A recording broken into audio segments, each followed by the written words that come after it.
Chaque mois, je vous présente le résultat de mon portefeuille personnel et de mon portefeuille professionnel. L'objectif de cette vidéo est de vous faire comprendre que créer un portefeuille qui rapporte des revenus passifs est à la portée de tout le monde, mais aussi d'y apprendre à la fois les bons choix que j'ai réussi à faire et les erreurs. Et surtout, on apprend ces erreurs pour vous éviter de les reproduire. Aujourd'hui, on va décortiquer mes résultats du mois de septembre avec plus de 390 € de revenus passifs. C'est un petit mois comme le mois d'août, avec une reprise qui semble être un peu plus lente que d'habitude. Avant de rentrer dans le détail, je vous invite un petit peu à pousser cette vidéo en vous abonnant, en mettant un like ou en me laissant un commentaire pour me partager vos résultats également et créer une émulsion ensemble autour de l'investissement. Restez bien jusqu'à la fin de la vidéo puisque exceptionnellement il y aura une annonce à la fin de cette dernière concernant ce format qui va évoluer fortement dans les prochains mois.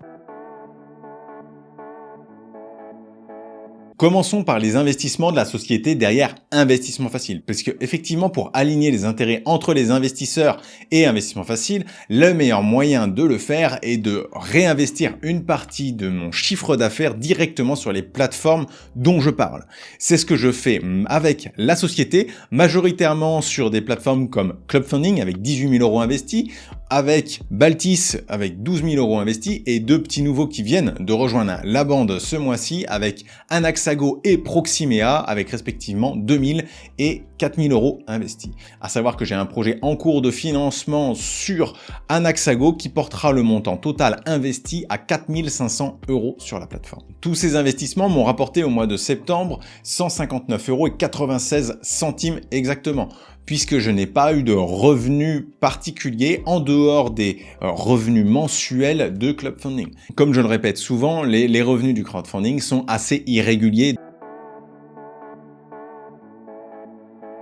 D'un point de vue personnel, on parle de revenus de 231,66 € ce mois-ci, répartis en 108,86 € sur le crowdfunding immobilier, 69,34 € sur l'immobilier fractionné, 51,76 € de dividendes et enfin 1,67 € d'autres sources de revenus. Commençons par détailler le portefeuille boursier qui évolue en ce moment pas mal puisque je me pose beaucoup de questions liées à la situation actuelle et à mon portefeuille. Mon portefeuille est exposé en partie à certaines sociétés relativement endettées et ces positions me posent question aujourd'hui, mon avis sur l'investissement aujourd'hui qui se dirigerait vers un investissement plus qualité. Donc des sociétés qui ont un bon retour sur investissement et une société qui va être aussi relativement peu endettée.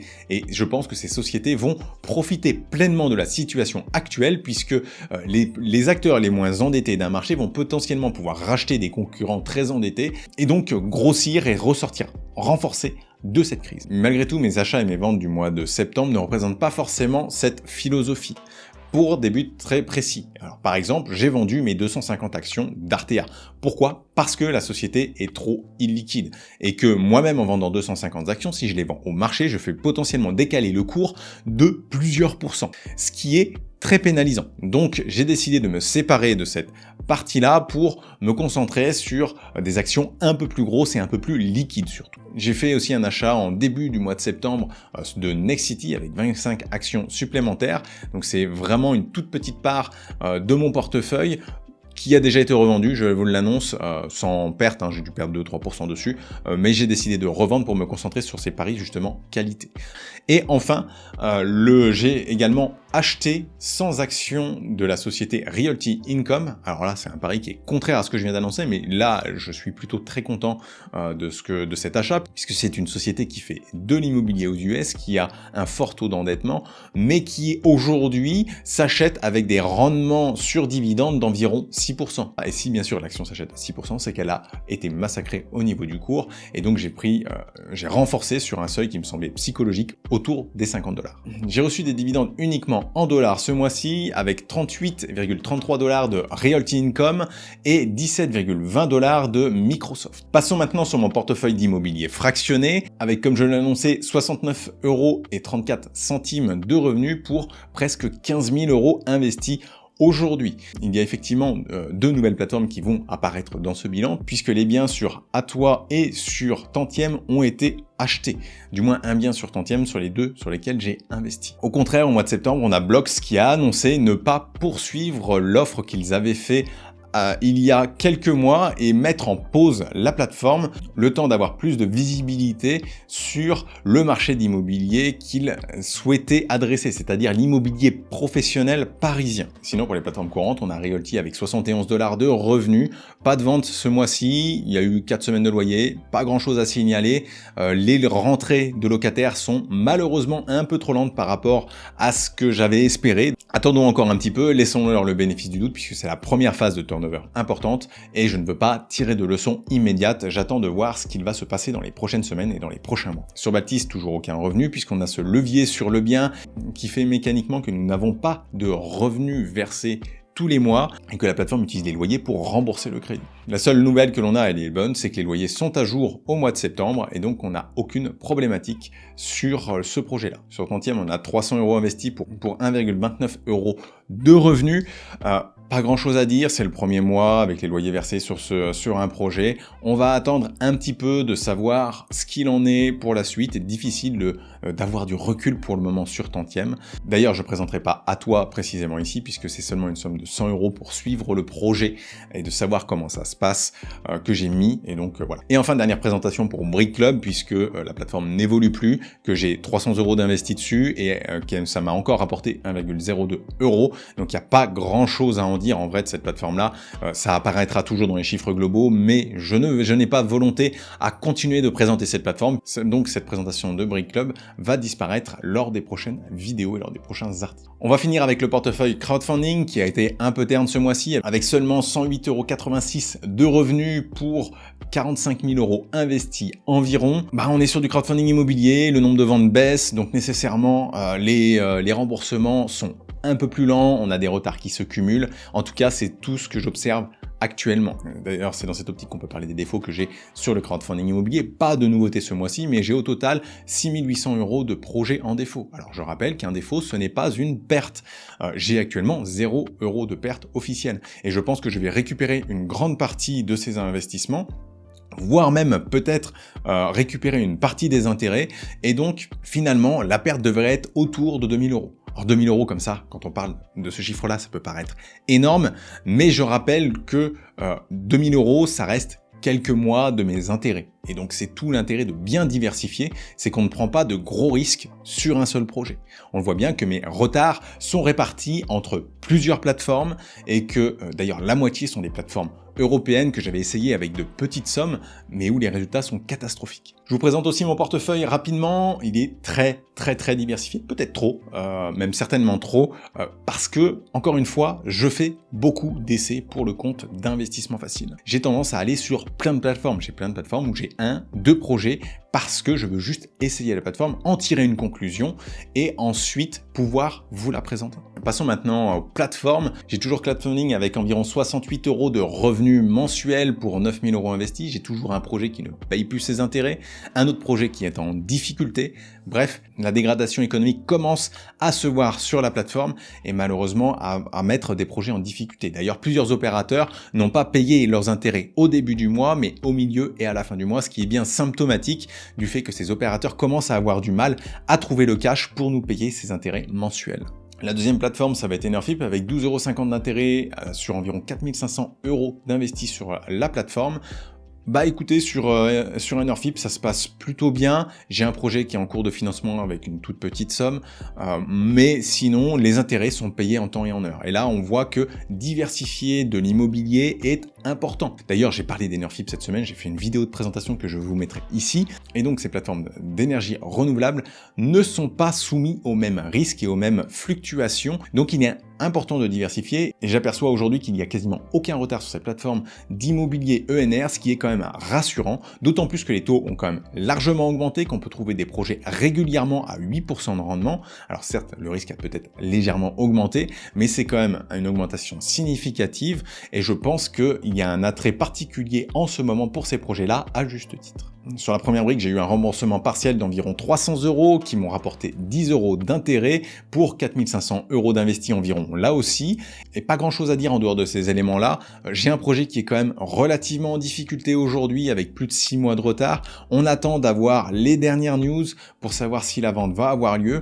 mais ça commence à faire long et je pense que on va connaître aussi sur la première brique quelques retards dans les prochains mois, ce qui est normal au vu de la conjoncture. Sur Baltis, rien de nouveau, j'ai donc pas eu d'intérêt et toujours 4 380 € investis. Tout se passe bien sur la plateforme, j'ai un projet qui devrait m'être remboursé au tout début novembre, donc je devrais avoir un pic d'intérêt autour de 150 € à ce moment-là sur la plateforme. Sur Fundimo, c'est également 0 € d'intérêt pour 4 000 € investis environ. J'ai toujours des projets en difficulté sur la plateforme avec mes 5 projets restants qui sont quasiment tous en retard. J'en ai un qui a fait des remboursements partiels, mais la plateforme est toujours en difficulté, liée notamment à la conjoncture de la promotion où les projets ont beaucoup de mal à se déboucler avec les dernières ventes qui tardent. Ensuite, on a Landosphère avec 13 € de revenus pour 3 100 € investis. Et là, donc c'est mon second investissement sur Artea qui vient d'être émis. Donc j'ai maintenant 2 projets Artea et j'ai financé une 3e tranche au courant du mois et donc ça va être émis probablement courant octobre, fin ou voire novembre, ce qui va faire 1 500 € investis sur Artea, la société dont je parlais juste avant en bourse. Je préfère être exposé au niveau dette puisque la dette rapporte quand même du 8% pour une société cotée qui est plutôt en bonne forme, ça me semble particulièrement intéressant. Sur Citesia, pas de nouveauté, toujours 0 € d'intérêt pour 3 000 € investis. Voilà, la plateforme, pour le moment, ça se déroule bien, les projets sont intéressants, ceux dans lesquels j'ai pu investir. On va simplement attendre que ces derniers se déroulent. C'est de la promotion, ça pourra prendre du retard, donc je ne m'attends pas à un remboursement rapide. Place à Razer maintenant, on est toujours à 0 € de revenus pour 2 895 € investis. Bon, je devais avoir des news positives sur 2 projets ce mois-ci, et malheureusement, je n'ai pas une news qui, pour moi, est interprétée de manière plutôt négative. Ensuite vient Limo, Monego, Proximea, avec 0 € de revenus, avec 1 000 € investis. Pas de nouvelles particulières, si ce n'est sur Limo, sur laquelle on a le projet sur lequel il y avait 2 sorties possibles, une sortie avec une vente en bloc ou une sortie avec une vente à la découpe. Et le scénario de vente en bloc, après 2 échecs de négociation, a fini par être complètement abandonné au profit d'une vente à la découpe. Et donc on va avoir une mise en vente dans les prochains mois de ces biens-là. Sur Wisharemones, nous sommes à 59 centimes d'euros pour 880 € investis. C'est pas significatif, mais c'est parce que les intérêts sont très irréguliers. Et on commence à avoir aussi des projets en difficulté sur la plateforme, avec des retards et des extensions qui sont de plus en plus régulières. Donc tout passe par des votes en AG, ce qui est très agréable puisque ça permet d'avoir un suivi et de décider ensemble de la démarche que l'on va suivre sur ce projet-là. En dernier lieu, je parlerai de MyOptions avec 3,21 € pour 780 € investis. Sur MyOptions, j'ai seulement 2 projets qui me remboursent, dont un qui ne payait plus que les intérêts sur le mois d'août et de septembre, puisqu'il était en difficulté pour payer l'intégralité de ses mensualités. On va normalement à partir du mois d'octobre avoir un retour des remboursements complets si la société a réussi à boucher ce trou dans leur trésorerie. Même si je dois souligner que la qualité du reporting et du suivi des défauts est maintenant exemplaire. Bref, on le voit, sur le portefeuille crowdfunding, c'est pas la joie, mais tout ça est logique quand on regarde la situation économique actuelle. On va avoir un taux de défaut et un taux de retard qui va augmenter significativement. Moi, je m'attends à avoir entre 20 et 25% des projets de crowdfunding, notamment ceux de 2021 et 2022, en retard dans les prochains mois, puisque ces projets-là vont subir de plein fouet la hausse des taux qui n'avait pas été anticipée par les opérateurs en 2021 et 2022. Pour finir cette vidéo, je vais vous annoncer malheureusement la fin de ces reportings mensuel. Enfin, sous cette forme-là, puisque je vais partir maintenant sur un reporting trimestriel. Je m'aperçois que la plus-value de ce que j'apporte au mois le mois est finalement assez faible avec un ou deux projets financés, avec un ou deux projets remboursés, avec une ou deux mouvements dans les actions, mais voilà, ça se limite à ça. Donc il y a assez peu de valeur contenue dans ces vidéos et je préférerais faire des points trimestriels pour pouvoir vous donner un contenu plus dense. Et ce contenu plus dense permettra d'avoir un intérêt plus important, je pense. Et en plus, je vais fusionner ce reporting mensuel avec le reporting que je fais pour la société Investissement Facile qui lui est déjà trimestriel. Et donc, on va avoir une grosse vidéo qui va paraître tous les trimestres pour faire le point sur ma situation de mes investissements et de la société Investissement Facile. Si vous êtes encore ici, merci d'avoir suivi la vidéo jusqu'au bout. Je vous invite à mettre un like et à mettre en commentaire le montant de vos revenus passifs actuelles et quelles sont vos 3 plus grosses plateformes, histoire de voir un petit peu et de partager ensemble nos plateformes préférées. Je vous souhaite à tous une excellente journée et je vous dis à la semaine prochaine pour une nouvelle vidéo.